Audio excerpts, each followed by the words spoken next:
오늘은 히브리서 11장 믿음을 설명하는 과정 속에서 성경이 말하는 믿음, 그 믿음이 믿음처럼 우리가 하나님을 믿고 있는지, 내 믿음은 진짜 하나님이 인정하는 그 믿음인지, 우리가 갈등하면서 고민하며 하나님 앞에 기도하는 것들을 하나님께서 왜 해결해 주셔야 하는지, 그 믿음에 대해서 잠시 생각하면서 은혜를 나누기를 원합니다.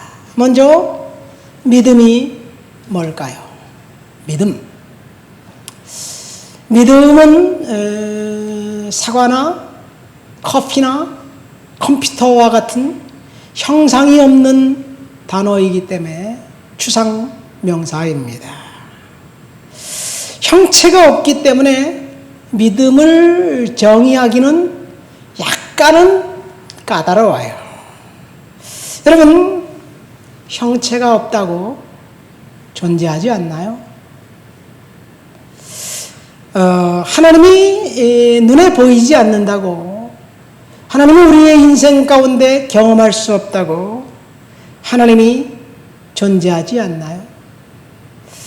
하나님 역시 우리가 하나님이라는 그 단어는 알고 있지만 형체를 알 수 없기 때문에 하나님 역시 추상명사입니다. 물론 대명사이죠.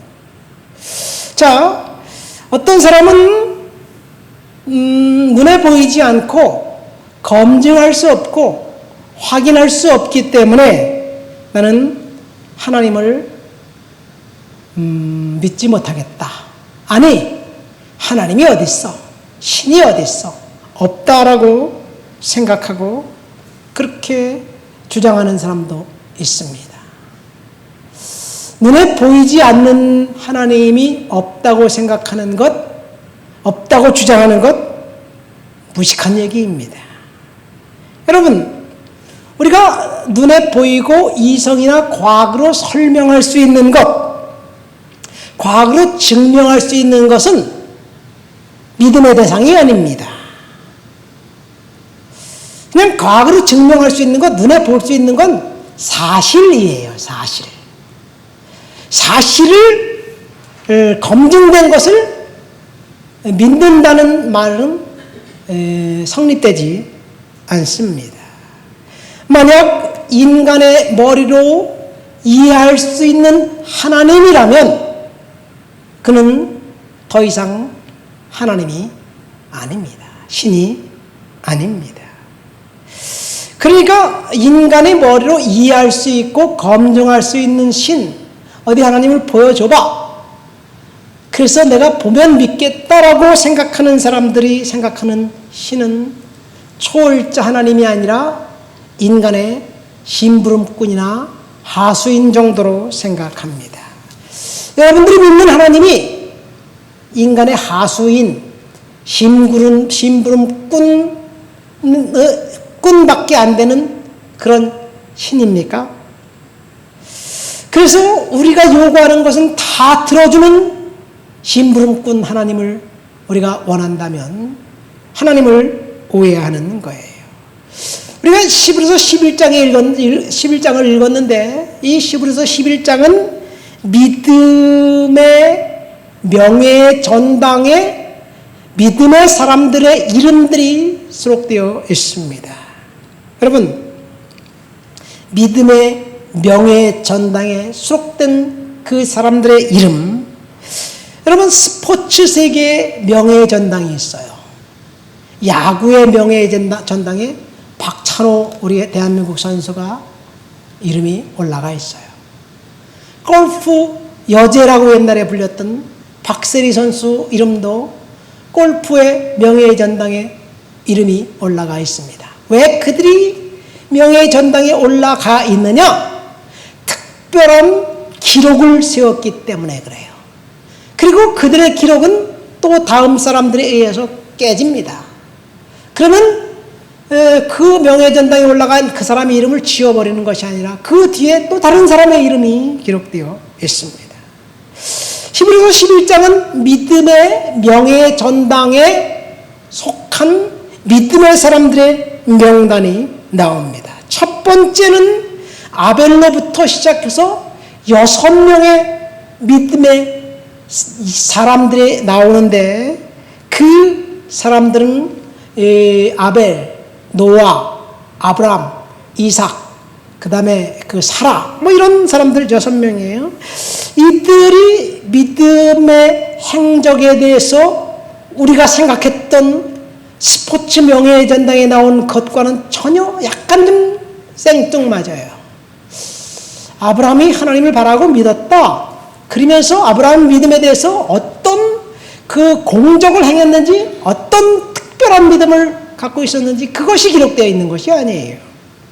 더 황당한 것은 그 뒤에 나오는 6명은 단 이름만 기록되어 있습니다. 기드온, 바락, 삼손, 입다, 다윗, 사무엘.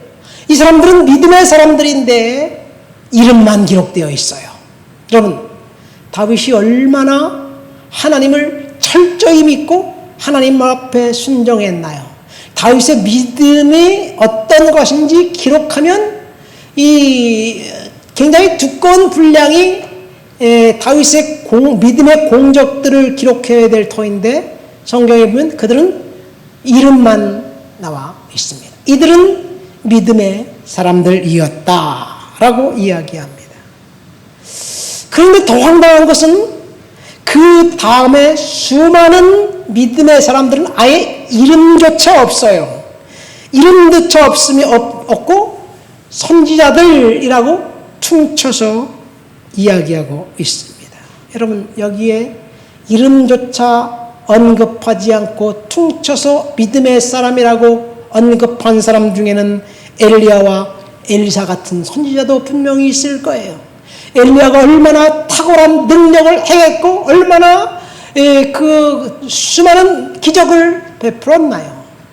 엘리사는 선생님보다 딱 2배 능력을 행했습니다. 그런데 대단한 이적과 기사를 행했던 그들의 믿음에 대해서는 단 한마디도 쓰지 않았어요. 그냥 이름조차 언급되지 않고 믿음의 사람들이라고 이야기합니다. 우리는 믿음 생각하면 어떤 목회자나 어떤 은사자가 불같은 능력을 행하는 불의 종, 불의 선지자, 능력의 사자, 뭐 이런 류를 생각하면서 믿음은 특별한 기적, 특별한 능력을 행사한 것이라고 생각하면서 그런 특별한 일을 행한 그 목회자나 주의 종들, 은사자들을 흠모합니다. 그런데 히브리서 11장에 나와 있는 믿음의 명단에 속한 사람들의 그 믿음은 우리가 생각하는 믿음과는 전혀 별개입니다. 이렇게 쭉 믿음의 사람들을 열거하면서 이들이 믿음을 통해서 무엇을 했는지 그 결론을 히브리서 11장 39절부터 40절, 우리 한번 성경을 읽어볼까요? 히브리서 11장 39절 40절을 한번 읽어보시겠습니다. 이 사람들은 다 믿음으로 말미암아 증거를 받았으나 약속된 것을 받지 못하였으니 이는 하나님이 우리를 위하여 더 좋은 것을 예비하였은즉 우리가 아니면 그들로 온전함을 이루지 못하게 하려 하심이라. 여러분, 믿음의 사람들을 열거하면서 믿음으로 하나님이 약속하신 것을 받았다? 그렇게 표현하고 있습니까? 믿음의 사람들인데 약속된 것을 받지 못했다. 그렇지만 하나님이 예비하신 더 좋은 것을, 온전한 것을 이제 사모하며 살았다는 이야기입니다. 여러분, 우리가 지금까지 생각했던 믿음은 축복이고 기도 응답이고 병고침이고 기적이고 구원이고 그리고 놀라운 능력입니다. 그런데 하나님은 그런 것이 믿음의 진짜 본질이 아니라고 이야기합니다. 예수님께서 병자들을 고치실 때 반드시 믿음을 부었습니다. 그 환자의 믿음이나 주변 사람들의 믿음이나 혹은 누군가의 믿음을 가지고 내 믿음이 너를 구원하였느니라. 따라 내 믿음이 너를 구원하였으니 평안히 가라. 내 믿음대로 될지어다. 이렇게 이야기하면서 믿음 때문에 기적을 행사했는데 믿음으로 하나님께 원하는 것을 얻었는데 사실 하나님이 볼 때 그것이 진짜 믿음이라고 이야기하면서 칭찬하지 않는 거예요. 그렇다고 그것이 믿음이 아닌 건 아닙니다. 자, 어쨌든 오늘 우리는 믿음장을 통해서 성경이 말하고 있는 믿음과 예수님이 그 히브리서를 통해서 저와 여러분들에게 믿음이 뭔지 이야기하는 그 괴리와 차이점에 대해서 생각하며 은혜를 나누길 원합니다. 오늘 히브리서 본문 우리가 읽은 본문 13절 말씀을 한번 다 같이 읽어볼까요? 히브리서 11장 13절입니다. 이 사람들은 다 믿음을 따라 죽었으며 약속을 받지 못하였으되 그들은 멀리서 보고 환영하며 또 땅에서는 외국인과 나그네임을 증언하였느니라. 여기 언급한 이 사람들은 그 앞에 나와 있는 5명의 믿음의 사람들의 행적을 열거하고 난 다음에 그들의 행적의 결론이에요. 이 5명은 아벨, 에녹, 노아, 아브람, 사라입니다. 물론 우리는 아브람과 사라의 믿음 부분부터 읽었습니다. 이들이 가졌던 믿음의 결론은 우리가 생각했던 것과 약간은 차이가 있습니다. 이 5명의 믿음의 영웅들이 하나님을 신실하게 믿고 그 믿음대로 살았는데 그들의 순종적인 믿음의 결론은 대단하고 위대한 일을 이뤄냈다는 것이 아니라 그들은 믿음 가지고 죽었다 이야기합니다. 위대한 믿음의 영웅들은 믿음을 따라 죽었다. 뭔가 개운하지 않습니다. 우리는 믿음을 따라 살았다. 믿음을 따라 기적을 일으켰다. 믿음을 따라 뭔가 위대한 일을 성취했다. 이렇게 나와야지 그것이 다 자연스러운 연결 같은데 성경은 그렇게 이야기하지 않습니다. 13절 말씀 보니까 믿음의 본질을 4가지를 이야기합니다. 첫 번째, 이들은 믿음을 따라 죽었다. 이들은 약속을 받지 못했다. 이들은 약속을 멀리서 보고 환영했다. 이들은 믿음을 갖고 있었지만 이 땅에서는 외국인과 나그네처럼 유리하며 살았다는 것이 이들의 믿음입니다. 이 4가지가 믿음의 본질입니다. 우리들이 이 세상에 살면서 예수를 잘 믿었는데 결국은 죽었다. 열심히 기도했고 믿었는데 기도한 것이 이루어지지 않았다라고 생각될 때 과연 내가 하나님을 제대로 믿고 있는 것인지 헷갈립니다. 열심히 목회자로 사역을 했는데 교회가 부흥했다더라, 수많은 성도들이 모였다더라, 이렇게 연결이 자연스러운데 열심히 주님 앞에 충성했는데 여전히 힘든 상황 가운데 있다. 아, 저 사람 제대로 믿는 거 맞아? 뭐 이렇게 생각합니다. 우리는 지금까지 믿음은 축복과 믿음은 기적과 믿음은 능력과 연결이 되어 있다고 생각하는데 성경은 그것이 아니라고 이야기합니다. 우리들은 우리들의 당대 100% 축복해 달라고 요구하고 기도하는데 하나님은 그렇게 대단한 믿음을 갖고 살았던 사람들에게 우리가 원하는 성공이 아니라 여전히 고난과 고달픈 삶을 살아가고 있을 때 그래서 하나님의 약속을 붙잡고 날마다 믿음의 고백을 하고 간절히 기도하는데 내가 살아있는 동안 간절히 고대하는 것을 얻지 못해도 그것이 하나님이 볼 때는 믿음이었다라고 하나님이 평가해 주신다는 이야기입니다. 여러분, 이것이 히브리서 11장에 나와 있는 믿음의 명예 전당에 기록되어 있는 믿음의 사람들의 이야기입니다. 본문이 말하는 믿음의 본질은 한마디로 말해서 믿음을 따라 죽는 것, 믿음을 따라 이 세상에서 자신이 원하는 것을 받지 못하는 것, 이 말을 다시 다르게 표현하면 열심히 하나님을 신실하게 믿었는데 여전히 비리비리하게 살다가 여전히 아무런 영향력도 끼치지 못하고 그냥 그렇게 존재감 없이 살아간 그 사람을 하나님은 믿음의 사람이라고 평가하는 거예요.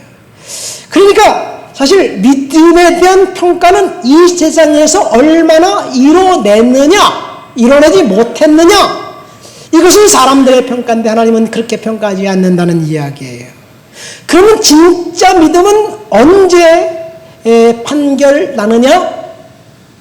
죽음 이후에 판결 난다는 이야기예요. 진짜 축복은 이 세상을 살아가는 동안 판결나는 것이 아니라 진짜 축복은 우리가 하나님 앞에 갔을 때, 심판대 앞에 섰을 때 진짜 축복과 저주가 거기서 판명난다는 이야기입니다. 여러분, 그러니까 진짜 세계는 우리가 지금 살아가고 있는 이 세상, 이것이 아니라 죽음 이후에 있는 그 세계가 진짜 세계라는 이야기예요.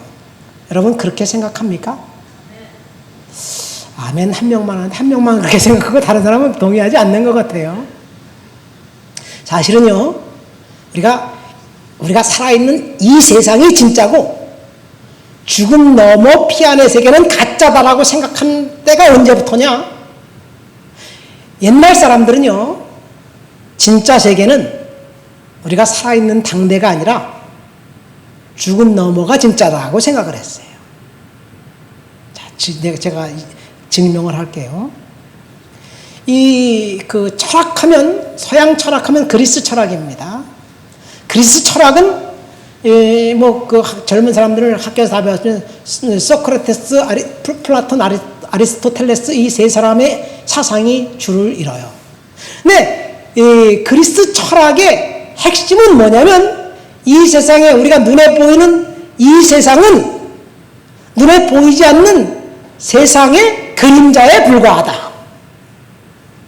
이것이 그리스 철학의 핵심입니다. 그러니까 그리스 철학은 핵심은 뭐냐면 사람의 육체보다 더 중요한 것이 있는데 그것은 사람의 영혼과 정신이다라고 얘기하는 거예요.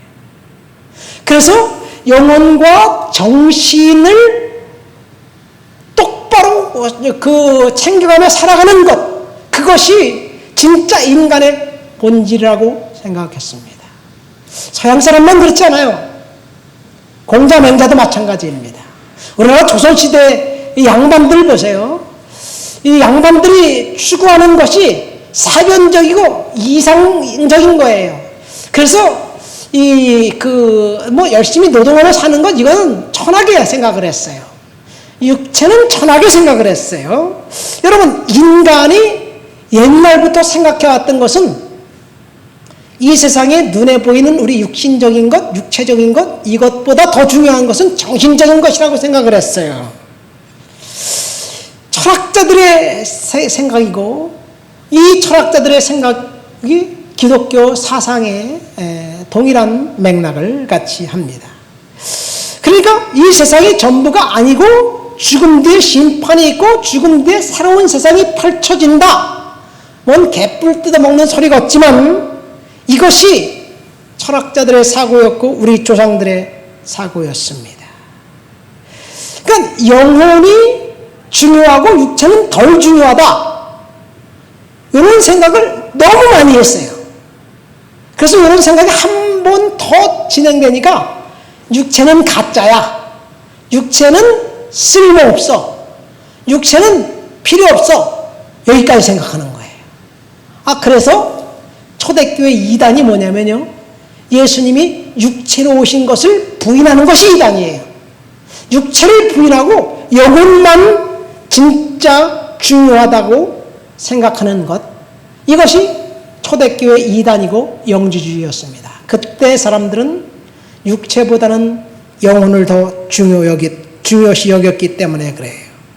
그런데 오늘날 사람들은 생각이 완전히 180도 달라요. 영혼은 정신세계는 간과합니다. 왜요? 눈에 보이지 않고 자기에게 별 이득이 없기 때문에 그렇습니다. 그래서 육체가 중요하다고 생각합니다. 그래서 불법과 편법을 써서 부정한 방법이라도 써서 수단과 방법을 가리지 않고 성공한 사람들이 대우받습니다. 그래서 우리는 영혼과 정신을 수련하기보다는 육체를 가꾸기에 더 열광하는 거예요. 그래서 성형외과 피부과가 문전성시를 이루고 있어요. 영혼에 살찌우기 위한 그런 어떤 그런 것들은 아예 생각을 하지 않습니다. 그러다 보니까 오늘날 사람들은 또 한 걸음 더 나가서 아예 영혼과 정신은 없다라고 생각하는 거예요. 심판은 없다. 이 세상이 전부다. 그래서 이 세상에서 자기가 원하는 것을 무조건 얻기만 하면 된다. 며칠 전에 청문회 보니까 이 국무총리 후보자가 불법 동영상을 유포해서 막대한 돈을 벌었어요. 그것을 추궁하는데 거기에 동의를 해요. 불법 동영상 유포했다. 돈 벌었다. 그리고 고위 관리가 됩니다. 여러분, 불법 동영상을 유포해서 가정을 깨고 그리고 젊은이들의 이 영혼을 말살했는데 그래서 그들이야 그러든지 말든지 나만 돈만 벌면 된다. 이것이 오늘날 사람들의 생각입니다. 언제부터인가 사람들은 육체를 중요시 여기고 그리고 영혼을 거부합니다. 이 역사적으로 보면요, 언제부터 이 육체를 중요시 여고 영혼을 거부했느냐? 그 출발은 16세기 르네상스에서부터 시작됩니다. 르네상스라는 말은 무슨 말이냐면요, 인간의 이성을 중시하고 종교를 무시하기 시작한 거예요. 신을 무시하고 인간의 경험과 인간의 어떤 관습을 중요시하는 거예요. 그것이 르네상스의 출발입니다. 그러니까 신으로부터 탈피하면서 사람됨을 찾아가는 것이 르네상스인데 그것이 200년 흘러가면서 산업혁명 이후에 물질주의가 팽배하면서 사람들은 신을 버리고 인간 중심의 세계를 시작하기 시작합니다.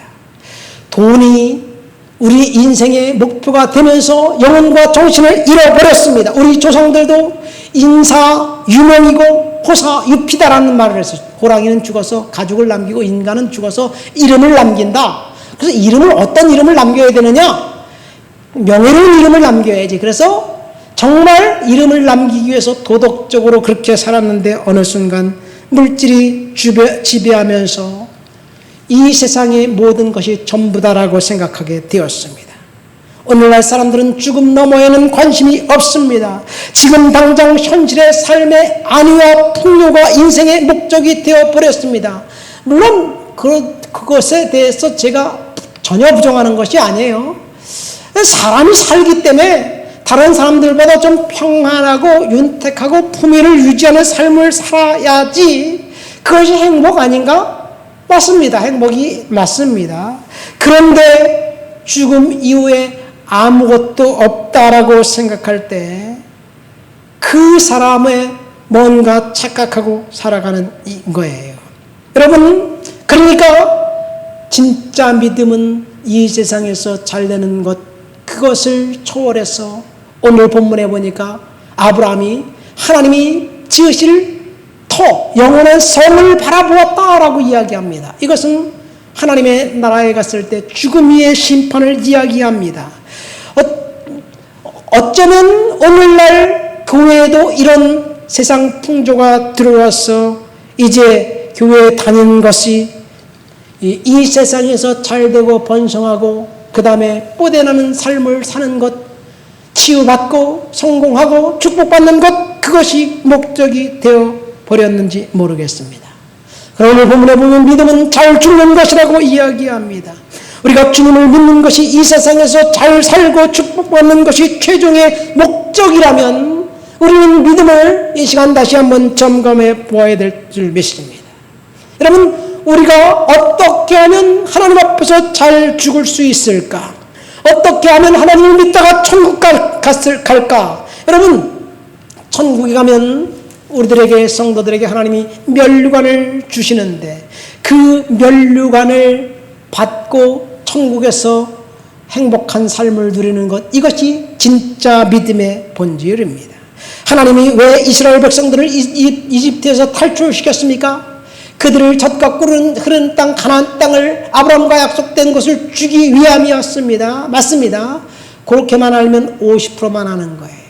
하나님이 모세에게 이스라엘 백성들을 탈출시키면서 내가 서 있는 이 땅, 이 산, 호렙산에 와서 나를 예배하라, 하나님을 예배하라. 그래서 이스라엘 백성들이 애굽에서 탈출한 목적은 하나님을 예배하기 위해서입니다. 하나님을 진짜 예배한 그 사람들에게 젖과 꿀이 흐르는 땅, 가나안 땅 축복을 주시기 위한 것이었습니다. 그래서 모세가 바로 왕에게 찾아가서 이렇게 요구하며 내 백성을 내놔라, 내 백성들을 가게 하라, 우리가 가서 하나님을 예배하겠다, 그런 이야기를 합니다. 여러분, 우리의 최종 목적지는 이 세상이 아니라 천국이라는 사실입니다. 우리가 천국에서 하나님을 믿고 믿음으로 살아갈 때 하나님께서 그 영광의 면류관, 의의 면류관, 생명의 면류관, 자랑의 면류관, 금면류관을 주실 줄 믿습니다. 중요한 것은 이 세상에서의 삶보다 죽음 넘어 있다는 것. 14절 말씀 보세요. 이렇게 죽은 사람들에 대해서 더 나은 본향을 사모한다. 본향을 찾는 자라고 이야기하고 있습니다. 우리 14절부터 16절까지 한 번 더 읽어보시겠어요? 본문 14절부터 16절. 그들이 이같이 말하는 것은 자기들이 본향 찾는 자임을 나타내미라. 그들이 나온 바 본향을 생각하였더라면 돌아갈 기회가 있었으려니와 그들이 이제는 더 나은 본향을 사모하니 곧 하늘에 있는 것이라. 이러므로 하나님이 그들의 하나님이라 일컬음을 받으심을 부끄러워하지 아니하시고 그들을 위하여 한성을 예비하셨느니라. 자, 이것은 아브라함과 사라의 믿음, 그 다음에 아벨과 노아와 그의 믿음을 이야기하고 있습니다. 아벨과 그 5명의 믿음을 이야기하면서 이들은 본향을 찾는 자이다, 더 나은 본향을 사모하였다라고 이야기합니다. 본향은 고향입니다. 사람들은 본향, 고향을 그리워합니다. 그래서 북한이 고향인 사람들은 어서 통일되어 북녘 땅, 고향 땅에 가기를 염원합니다. 왜 그래요? 거기가 고향이기 때문에 그래요. 여러분, 인간의 고향은 어딘가요? 우리의 고향은 천국입니다. 하나님이 아담과 이브를 어디서 만들었나요? 에덴 동산이에요. 에덴 동산이, 에덴이 도대체 어딜까? 에덴을 보면요, 에덴의 뜻은 파라다이스예요. 파라다이스. 파라다이스는 어디냐? 천국이에요. 성경에 보면 파라다이스를 뭐라고 한국어 성경을 번역하냐면 낙원이라고 번역합니다. 그러니까 우리 인간들은 애초에 어디서 출발했느냐? 에덴 동산 천국에서 출발했습니다. 그래서 이 사람이면 누구나 다 천국 가기를 갈망합니다. 이왕이면 지옥 가는 것보다 천국까지 가는 것이 낫지 않을까요? 그래서 천국 가기를 원하는 것이 아니에요. 원래 인간의 고향이 천국이기 때문에 그래요. 그럼 지옥은 누구의 고향이냐? 마귀 새끼의 고향이에요. 하나님이 영원한 저주의 마귀를 위해서 준비된 곳이 지옥이에요. 우리의 고향은 천국입니다. 마귀 고향은 지옥입니다. 그런데 마귀의 고향 지옥에 가려고 행동하는 사람들을 보면 안타깝습니다. 이 인간뿐만 아니라 동물들은 회귀 본능이 있어요. 고향 땅을 돌아가고 싶은 본능이 있어요. 그 대표적인 동물이 연어입니다. 연어는 이 강에서 태어나서 바다에 살다가 다시 강으로 돌아가 죽어요.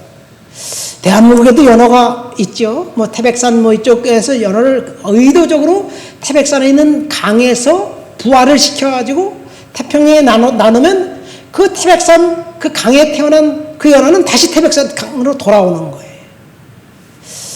제가 카나다 살 때 이 카나다 태평양 연안에 살던 수많은 연어들이 약 3년 동안 살면 그 자기 고향으로 돌아가요.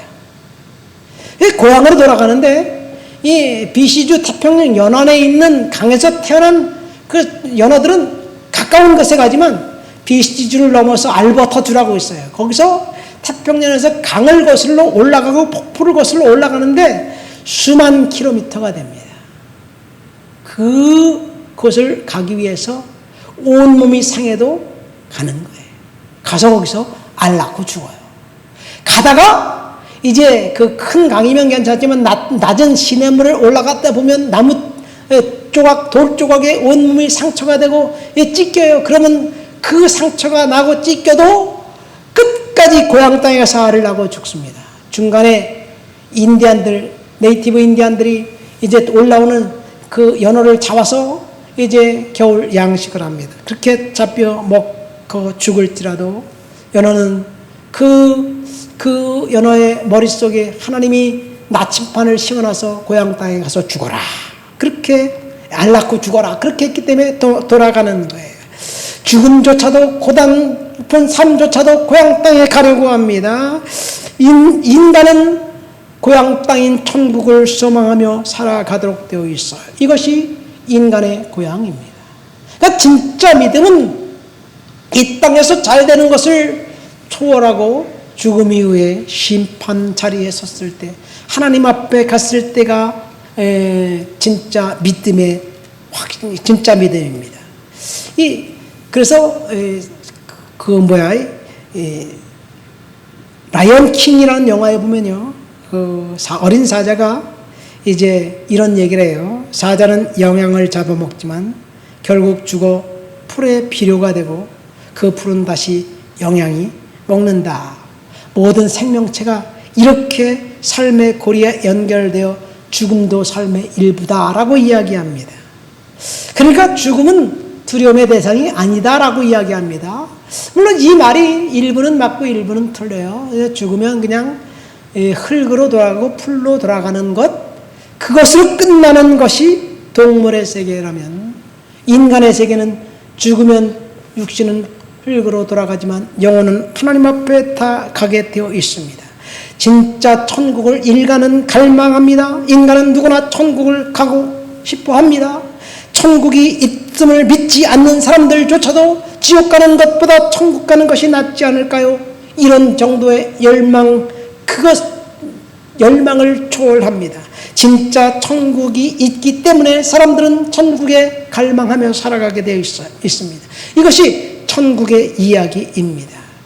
그래서 인간은 누구나 다 천국을 갈망합니다. 가장 오래되고 간절한 소망, 갈망은 천국에 대한 갈망이에요. 이 천국에 대한 갈망이 오늘날 사람들에게 판타지, 문학, 소설을 좋아하는 이야기예요. 반지의 제왕을 쓴 J.R.R. 톨킨이라는 여성이 이런 말을 했습니다. 허구 이야기라는 에세이에서 판타지 문학 작품이 그 어떤 문학 장르보다 더운 독자층을 갖고 있는 이야기는 곤혹스럽지만 사람들이 그 판타지를 통해서 천국을 열망하기 때문이라고 이야기합니다. 현실에서는 절대로 일어날 수 없는 일이지만 판타지가 각광받는 이유를 이렇게 설명합니다. 인간에게는 원초적인 갈망이 있는데 그 갈망은 죽음조차 벗어나려는 가장 오래되고 간절한 갈망. 그 갈망은 허구 이야기인데 사실은 이 소설은 허구지만 진짜 이야기는 천국에 대한 이야기다라고 이야기하면서 성경은 인간의 갈망을 넘어서 진짜 이야기라고 이야기하고 있습니다. 여러분, 우리는 천국을 소망하며 살아가야 될 줄 믿습니다. 말씀을 맺습니다. 우리는 히브리서 11장 믿음장을 통해서 성경이 말하는 믿음과 내 믿음이라는 제목으로 설교를 들었습니다. 믿음의 본질은 잘 죽는 것에 있습니다. 약속을 받지 못했어도 믿음의 본질은 우리가 그토록 바라고 소망하는 것, 그 사랑하는 것을 얻지 못할지라도 천국을 소망하며 살아가는 것에 있습니다. 그래서 아브라함은 땅과 청에 대한 약속을 하나님으로부터 받았는데 그는 결국 100살에 그가 하나님으로부터 받은 것은 아들 하나뿐이었고 그가 하나님으로부터 약속받은 땅은 아내를 묻는 무덤 하나뿐이었습니다. 그래서 그는 하나님 앞에 거룩한 성을 예비하며 살았다라고 이야기합니다. 이것이 성경 히브리서 11장에서 이야기하고 있는 믿음의 전부예요. 그런데 여기서 우리가 한 가지, 그러면 그것이 믿음이 전부라면 헷갈립니다. 여러분, 그것이 믿음의 전부라면 우리가 지금까지 교회에서 들어왔던 믿음은 가짜였나요? 죽은 자도 살릴 수 있는 믿음, 10명의 정탐꾼들은 미래를 비관적으로 바라보았지만 2명은 미래를 긍정적으로 바라보았던, 하나님을 진짜 소망했던 여호수아와 갈렙의 믿음, 그것은 도대체 뭘까요? 그러니까 제가 믿음의 정의에 대해서 얘기했잖아요. 처음에 믿음은 눈에 보이지 않는 것이기 때문에 추상명사다. 근데 믿음은요, 성경에 보니까 딱 2가지가 있어요. 지금까지 들어왔던 믿음, 이것은 구원에 대한 믿음입니다. 아브라함은 하나님으로부터 약속을 받고 그리고 끝내는 구원을 이뤘어요. 구원에 대한 믿음이에요. 여러분, 구원에 대한 믿음, 그 믿음이 있기 때문에 구원에 대한 믿음을 갖고 있는 사람들은 이상한 얘기를 들어도 자연스럽게 믿어져요. 어떻게? 처녀가 아들을 낳았는데 그 아들이 예수다. 그 아들을 믿는 사람은 구원을 받고 믿지 않는 사람은 구원을 받지 못한다. 이 얘기를 들었는데 처녀가 아들을 낳았다는데 어떻게 믿어집니까? 이건 구원에 대한 믿음이에요. 근데 또 하나는 은사로서의 믿음이 있습니다. 고린도전서 12장에 보면 9가지 은사를 설명하면서 어떤 사람은 믿음을 이라는 이야기를 합니다. 믿음은 하나님 주신 은사입니다. 그 은사로서의 믿음을 갖고 있는 사람들은 불가능한 것을 가능케 해주는 하나님을 믿습니다. 우리는 할 수 없지만 하나님은 하실 수 있다는 사실을 믿습니다.